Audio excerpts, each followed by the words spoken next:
اعوذ باللہ من الشیطان الرجیم بسم اللہ الرحمن الرحیم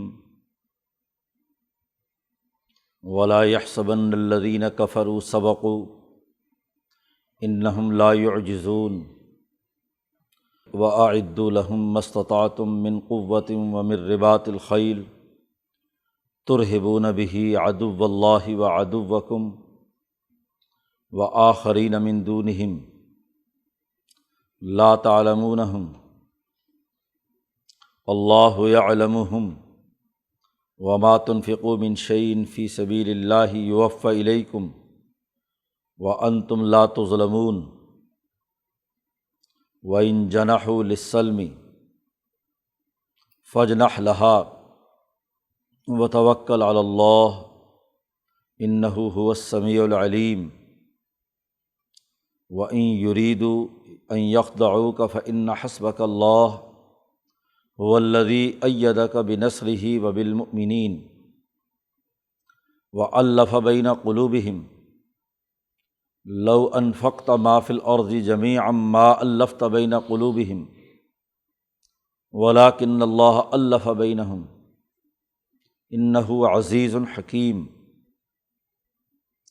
یا ایہا النبی حسبک اللہ ومن اتبعک من المؤمنین صدق اللہ العظیم۔ سورۃ الانفال کا یہ رکوع ہے اور پیچھے جماعت کے داخلی نظم و ضبط کو بہتر بنانے کے لیے جو اصول بیان کیے جا رہے ہیں ان میں دو اہم ترین اصول یہاں اس رکوع میں بیان کیے گئے ہیں۔ پیچھے واضح کیا گیا تھا کہ انسانی معاشرے کی ترقی کے لیے جو جماعت کردار ادا کرے وہ آپس میں جھگڑے نہیں اور دشمن کے مقابلے میں ثابت قدمی اور اللہ کے ذکر کو کثرت سے کرنے کی عادت بنائے، اختلافات سے نکل کر اپنی اجتماعی جد و جہد اور کوشش کو آگے بڑھائے۔ جھگڑا کھڑا کرنے میں کافروں، منافقوں اور معاہدوں، جو عہد اور معاہدے کے ساتھ کافروں کا معاملہ مسلمانوں کے ساتھ تھا، بنو قریظہ وغیرہ کا، اس کا پیچھے تذکرہ کیا کہ جو تکبر و غرور یا منافقت سے جماعتوں میں اختلاف و انتشار پیدا کرتے ہیں ان سے بچنا ضروری ہے، اور بتلایا تھا کہ اس کرۂ ارض پر بدترین مخلوق وہ کافر ہیں جو ایمان لانے والے نہیں ہیں۔ ایسا معاہد جو معاہدات کی پاسداری نہیں کرتا تو معاہدہ اس کی طرف پھینک کر برابری کی سطح پر اب جنگ اور لڑائی ہوگی۔ اس سے یہ سمجھ نہیں لینا چاہیے کافروں کو کہ اب انہیں کھلی چھوٹ مل گئی۔ اس کا اعلان یہاں پہلی آیت میں کیا گیا کہ وَلَا يَحْسَبَنَّ الَّذِينَ كَفَرُوا سَبَقُوا، کافر یہ نہ سمجھیں کہ وہ سبقت لے جائیں گے، آگے بڑھ کر مسلمانوں کو شکست دے دیں گے یا بھاگ کر جان بچا لیں گے، ایسا نہیں ہے۔ انہم لا یعجزون، وہ اللہ تعالیٰ کو عاجز نہیں کر سکتے، وہ مسلمان جماعت کو عاجز اور کمزور نہیں کر سکتے۔ جو اللہ کی حکمرانی کو تسلیم نہیں کرتے وہ ضرور گرفت میں آئیں گے۔ اور جب یہ بات مسلمان جماعت کے لیے کہی گئی کہ اگر معاہدہ توڑنا ہو تو پہلے برابری کی سطح پر توڑ کر پھر مقابلے میں آؤ، تو اب ایک اصول اور ضابطہ یہاں بیان کیا گیا کہ وَأَعِدُّوا لَهُم مَّا اسْتَطَعْتُم مِّن قُوَّةٍ، جتنی تمہارے اندر طاقت اور قوت ہے تم اپنی تیاری پوری کرو، اپنے آپ کو تیار کرو، اپنی فوج کی کثرت اور تعداد کے اعتبار سے بھی، اسلحے اور طاقت اور قوت کے اعتبار سے بھی، اپنی طاقت اور قوت کو مضبوط بنانا، اس کی تیاری رکھنا ہمہ وقت تمہارے لیے ضروری ہے۔ دشمن کے مقابلے کے لیے اپنے آپ کو تیار رکھو۔ مستطعتم من قوت، جتنی بھی تمہارے اندر طاقت اور قوت ہے، جس چیز کی بھی جتنی استطاعت اور طاقت ہے۔ دو باتیں قرآن حکیم نے ذکر کی ہیں، من قوت و من رباط الخیل، اپنی جسمانی طاقت اور قوت اور کثرت، انسان کے اندر جتنی طاقت اور قوت ہے، مہارت، صلاحیت، استعداد، اور وہ من رباط الخیل، سواری اور اسلحہ، سواریوں کی بھی طاقت اور قوت۔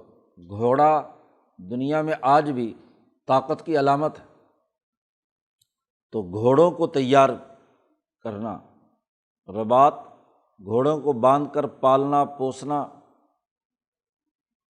ان میں جنگی مہارت، لڑنے اور دوڑنے کی صلاحیت اور استعداد پیدا کرنا، تو یہ تمام طاقت اور قوت اس میں شامل ہے۔ اب نبی اکرم صلی اللہ علیہ وسلم کے زمانے میں تو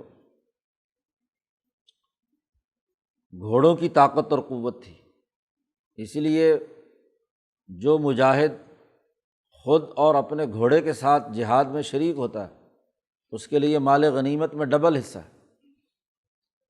اس زمانے میں چونکہ باقاعدہ فوج نہیں تھی، اس لیے جو آدمی بھی اس میں شریک ہو اپنے وسائل سے ہوتا تھا، تو اس کے لیے ڈبل حصہ یا ڈبل اس کے اخراجات دیے جاتے تھے۔ تو گھوڑوں کی طاقت اور قوت یا اپنی جسمانی طاقت و قوت، اسلحے کی طاقت اور قوت، من قوتن کہا ہے، نکرہ ہے، ہر قسم کی، ہر طرح کی، اپنے دور کے حالات کے مطابق طاقت اور قوت کا پیدا ہونا۔ ایک زمانے میں تلواروں سے، نیزوں سے، تیروں سے لڑائی لڑی جاتی تھی، تو وہ طاقت اور قوت ہے۔ آج اگر جدید ترین اسلحہ اور دشمن کے مقابلے کے لیے وسائل ہیں، تو آج ان کی طاقت اور قوت ہے۔ اس لیے یہاں کسی مخصوص قوت کا تذکرہ نہیں ہے، عام ہے کہ ہر طرح کی جو ممکنہ طاقت اپنے دور کے وسائل اور ترقیات کے مطابق ہو، اس کی پوری تیاری کرو۔ اس طاقت اور قوت کا مقصد کیا ہے؟ ترہبون بہ عدو اللہ و عدوکم، کہ تم اس کے ذریعے سے اللہ کے دشمن اور اپنے دشمنوں کو ڈراؤ، رعب پیدا کرو، تمہاری دھاک ان پر بیٹھ جائے۔ اتنی طاقت اور قوت مسلح ہو، تمہارا جنگی نظام اور مشینری اتنی مضبوط ہو کہ اللہ کا دشمن بھی اور تمہارا دشمن بھی اس سے خوف کھائے، اس پر تمہارا رعب بیٹھ جائے۔ چونکہ اس صورت کا تعلق غزوہ بدر کے تناظر میں جہاد و قتال سے ہے، یہ جتنا بھی نظم و ضبط کی پیچھے باتیں بیان کی گئی ہیں، اس کا بنیادی مقصد تیاری ہے۔ منظم اور مضبوط جماعت کا ہونا لازمی ہے۔ پست اور کمزور حالت میں جو جماعت ہوتی ہے، اس کی نہ سیاسی طاقت پیدا ہو سکتی ہے، نہ معاشی قوت۔ تو اپنی سیاسی اور معاشی طاقت کے لیے اپنی فوجی اور عسکری قوت کو مضبوط بنانا لازمی اور ضروری ہے۔ تو ہر قسم کی جو ممکنہ طاقت ہو، استطعتم، وہ بھی پیدا کرو۔ اپنے لیے جو گھوڑے ہیں اور انہی ہارس پاور پر کیا ہے، آج مشینری ہے، ٹینک ہیں، توپیں ہیں، وغیرہ وغیرہ، گاڑیاں ہیں، تمام چیزیں اس لیے ہیں کہ دشمن پر رعب پیدا ہو، اللہ اور اس کے رسول کے دشمن۔ وآخرین من دونہم، آج تو اللہ اور اس کے رسول کے تمہارے سامنے دشمن متعین ہے، مکے کی سیاسی طاقت۔ قرآن حکیم کہتا ہے کہ یہ طاقت مسلسل رہنی چاہیے، اس لیے کہ وآخرین من دونہم، ان کے علاوہ بھی بعد میں آنے والے قیامت تک اور بہت سارے دشمن ہیں، لا تعلمونہم، آج تمہیں ان کے بارے میں کوئی علم نہیں ہے، اللہ یعلمہم، اللہ تعالیٰ جانتا ہے، کہ تمہارے اس کے بعد بھی بہت سے دشمن بنیں گے، اس لیے دشمنوں کا مقابلہ کرنے کے لیے ہر دور کی مسلمان جماعت پر لازمی قرار دیا گیا کہ وہ اپنی عسکری طاقت اور قوت مضبوط بنائے۔ دشمن کا مقابلہ ضروری ہے، اور دشمن صرف یہی ابو جہل نہیں کہ انقلاب آ گیا معاملہ ختم، بلکہ آخرین من دونہم، ان کے علاوہ بھی بہت سارے دشمن آنے ہیں۔ نبی اکرم صلی اللہ علیہ وسلم نے فرمایا کہ والروم ذوات القرون کلما ہلک قرن خلفہ قرن آخر، کہ یہ رومی اور لوگ، یورپین نسلیں، یہ بہت سے زمانوں پر مشتمل ہے، ذوات القرون ہے۔ ان میں سے جب بھی کسی ایک جماعت کو تم شکست دو گے تو اگلے زمانے میں اور تمہارے مقابلے میں آ جائیں گے، ان کے خلیفہ اور نائب بن کر تمہارے مقابلے پر ہوں۔ یہ نسلیں ہمیشہ تمہارے سے برسر پیکار رہیں گی۔ اس سے پہلے حضور نے فرمایا تھا کہ ہلاک کسریٰ فلا کسریٰ بعدہ وہلک قیصر فلا قیصر بعدہ، قیصر ہلاک ہو جائے گا، دوبارہ قیصر نہیں آئے گا، کسریٰ ہلاک ہوگا اور اس کے بعد کوئی کسریٰ نہیں آئے گا۔ لیکن ان دونوں جماعتوں میں یورپین نسلیں، والروم ذوات القرون، یہ رومی لوگ، یورپین نسلیں، یہ ہمیشہ تمہارے سے یکے بعد دیگرے لڑائی لڑتے رہیں گے، تو تمہیں ان کے مقابلے کے لیے اپنی مضبوط طاقت اور قوت پیدا کیے رکھنا ہے۔ اس لیے قیامت تک کے تمام مسلمانوں کو یہ حکم دیا گیا ہے، اعدوا لہم، پوری تیاری رکھو۔ یہ تو اپنی فوجی اور عسکری قوت اور سیاسی طاقت کا مضبوط ہونا ضروری ہے، دشمن پر رعب پیدا کرنا ضروری ہے۔ اسی کے ساتھ اگلی آیت میں یہ ذکر کیا کہ یہ معاشی اور اقتصادی وسائل کی ضرورت پیش آتی ہے فوجی اور عسکری قوت پیدا کرنے کے لیے، تو خوب دل کھول کر مسلح ہونے کے لیے، اپنی اجتماعی طاقت کو مضبوط بنانے کے لیے مال خرچ کرو، اور جو بھی کچھ اللہ کے راستے میں خرچ کرو گے تو تمہیں اس کا پورا بدلہ ملے گا۔ وما تنفقوا من شیء، جو کچھ بھی تم کوئی معمولی سی چیز بھی خرچ کرو گے فی سبیل اللہ، اللہ کے راستے میں، تو یوفی الیکم، تمہیں اس کا پورا بدلہ دیا جائے گا۔ وانتم لا تظلمون، تم پر کسی قسم کا کوئی ظلم نہیں کیا جائے گا۔ اول تو دنیا میں ہی اس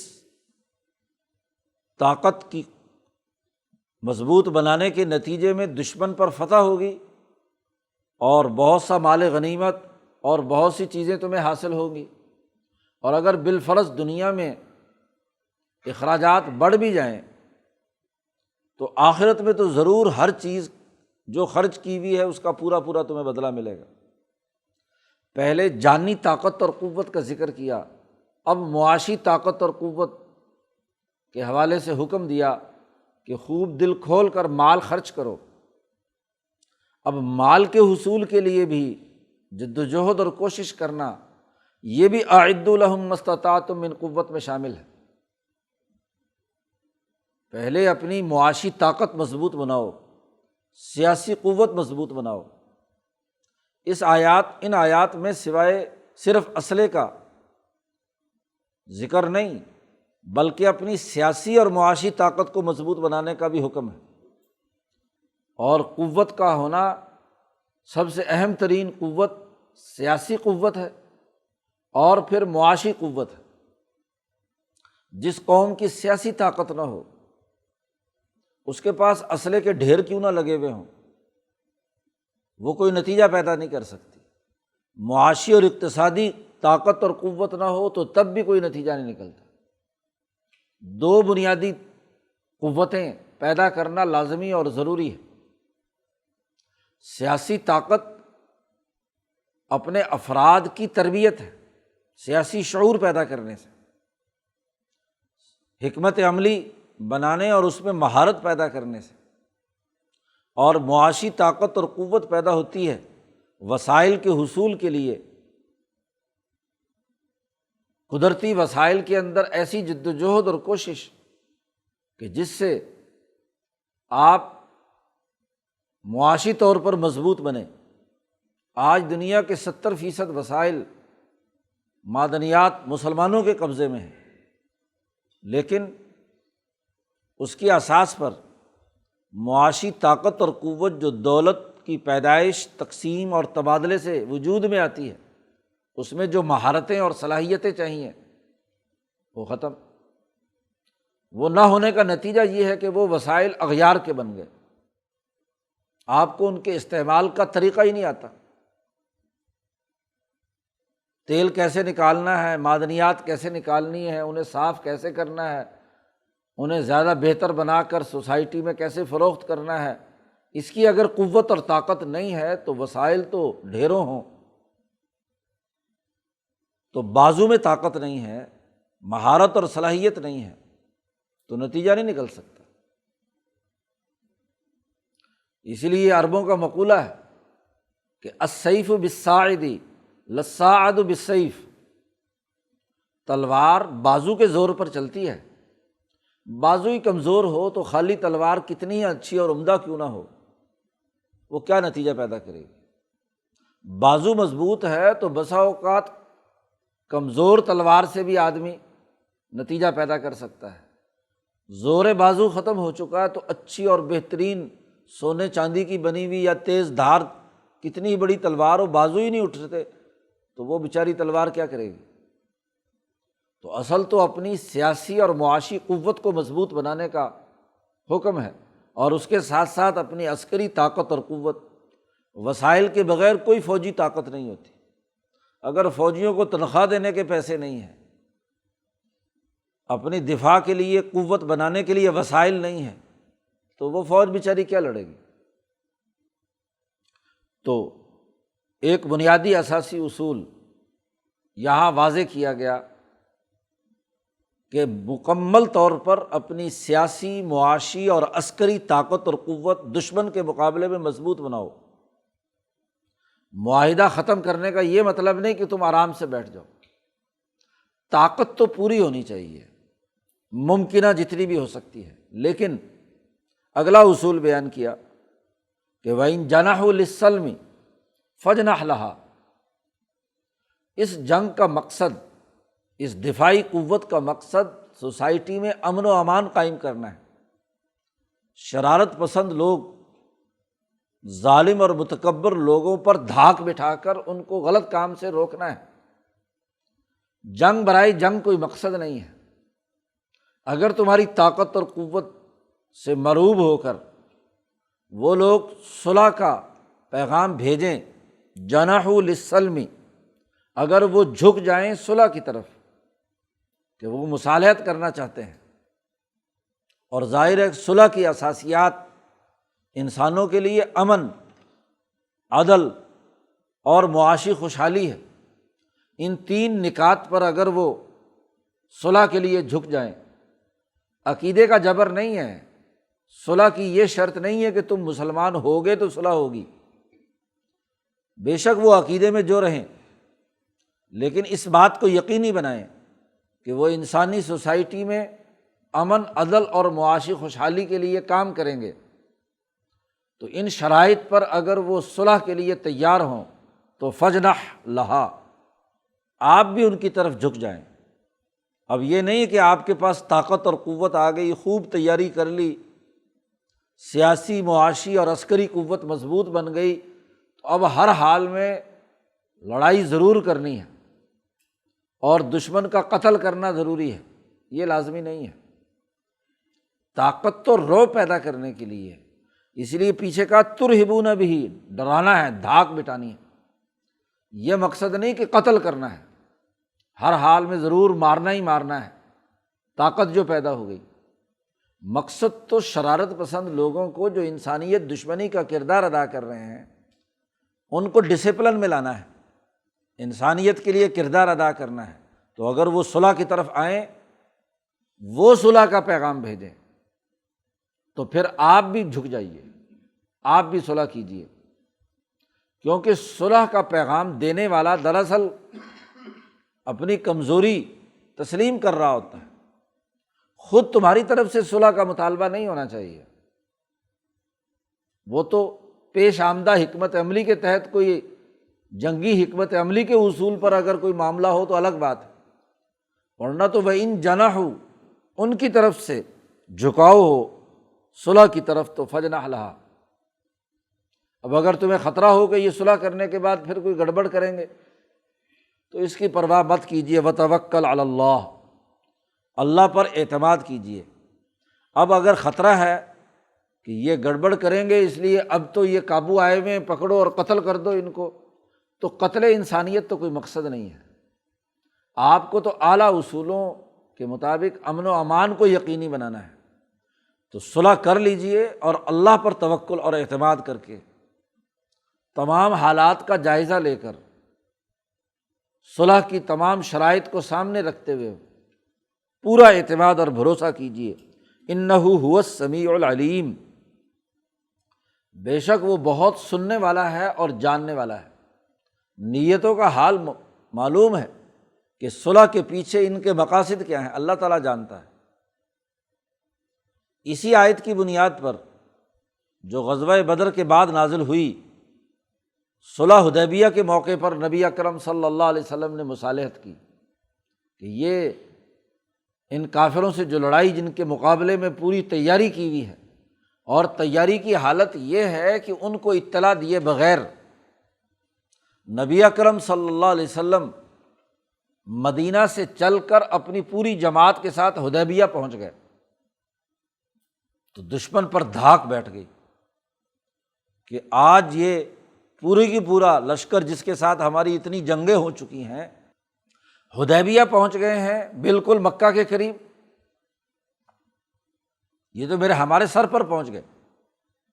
تو اس سے رعب پیدا ہوا، جو ترہبون کا یہاں مقصد بیان کیا گیا تھا وہ رعب پیدا ہو چکا، اور جب رعب پیدا ہوا تو صلح کا پیغام لے کر آتا ہے عروہ ابن مسعود ثقفی، مقابلے پر صلح کی شرائط رکھتا ہے۔ بنو ثقیف کے قبیلے کو جو طائف میں تھا اس کو بلا کر انہوں نے کہا کہ ذرا یہ ہماری درمیان کوئی مصالحت وغیرہ کرا دو،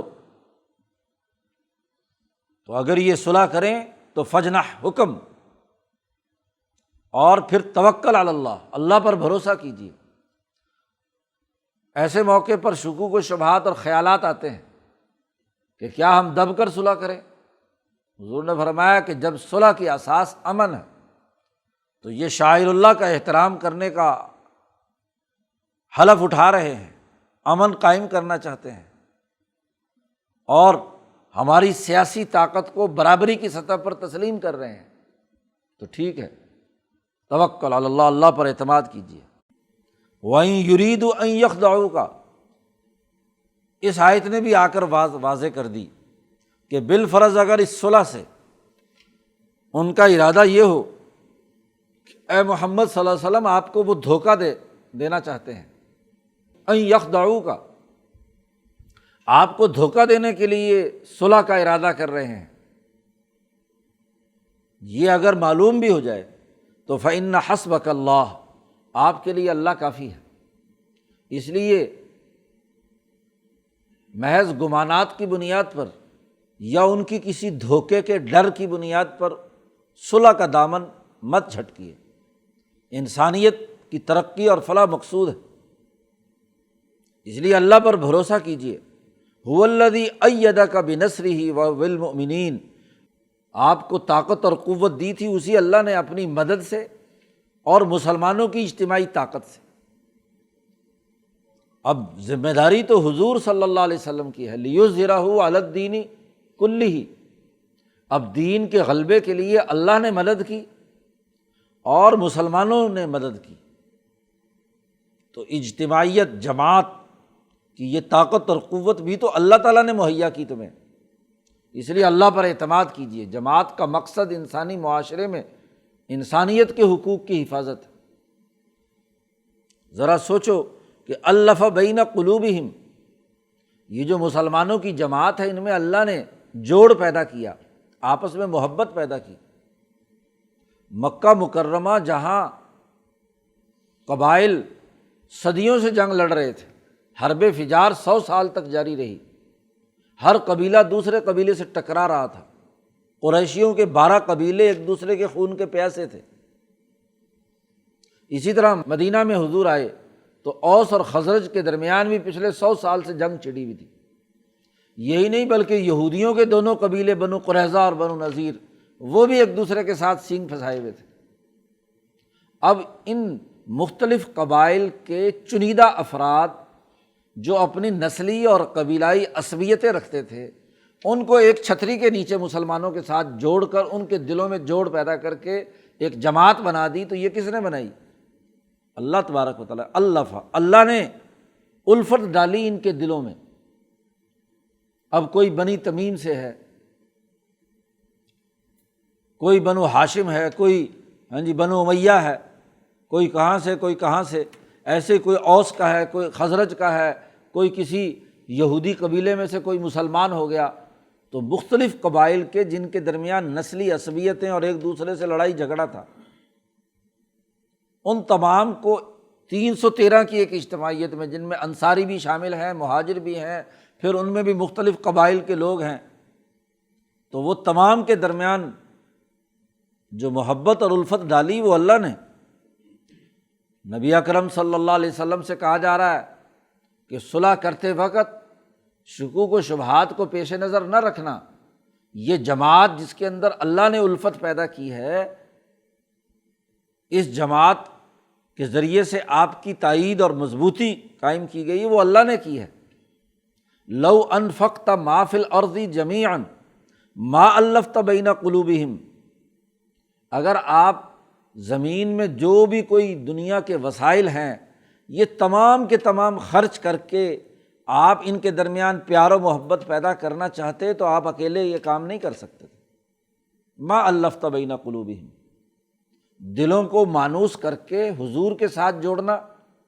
ایک تو تمام صحابہ میں جو مختلف قبائل سے تعلق رکھتے ہیں، مختلف علاقوں سے تعلق رکھتے ہیں، ان کے درمیان الفت اور محبت پیدا ہوئی، پھر ان کے دلوں میں حضور کی محبت پیدا ہوئی۔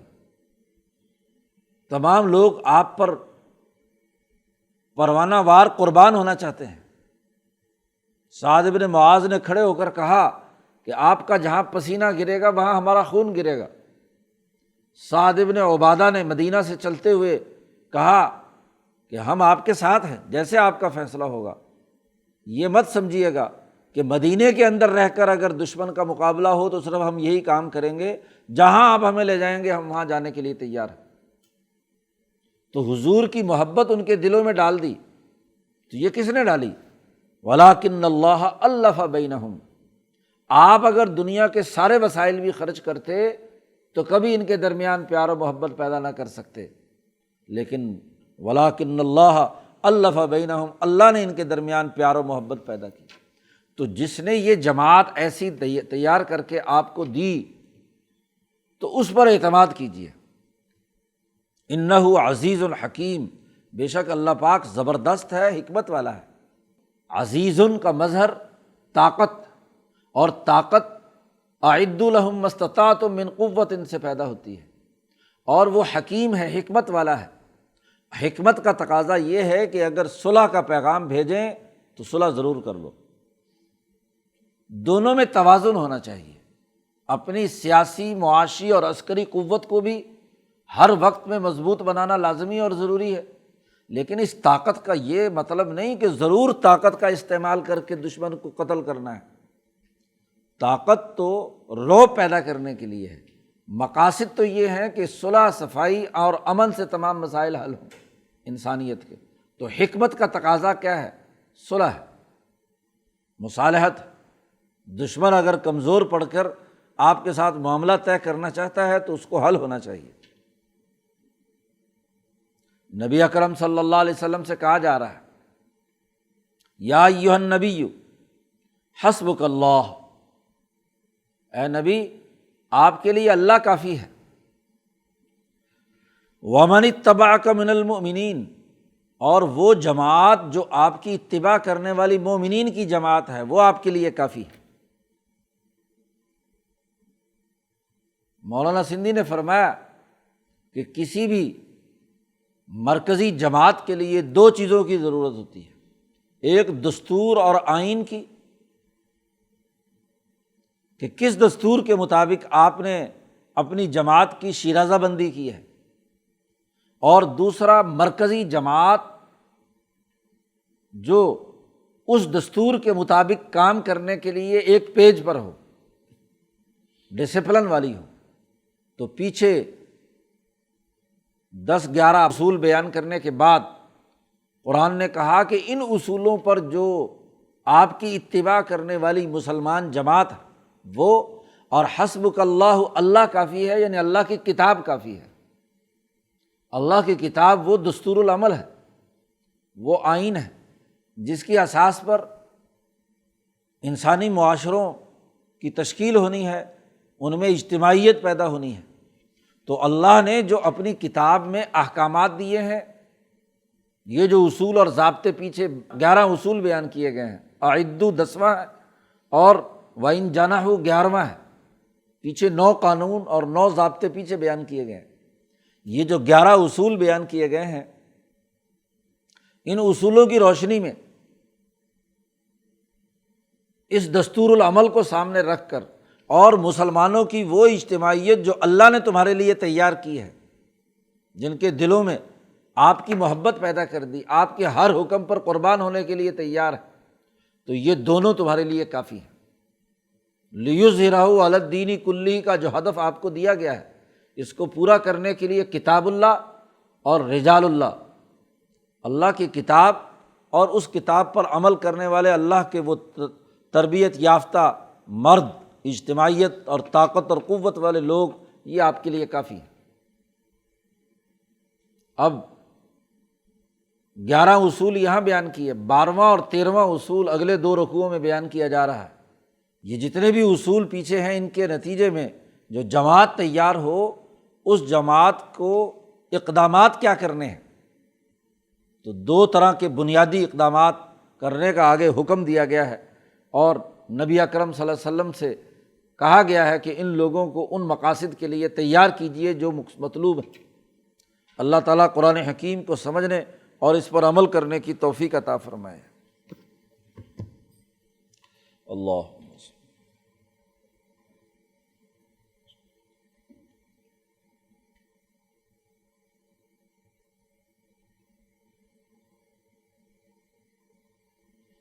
اجمعین۔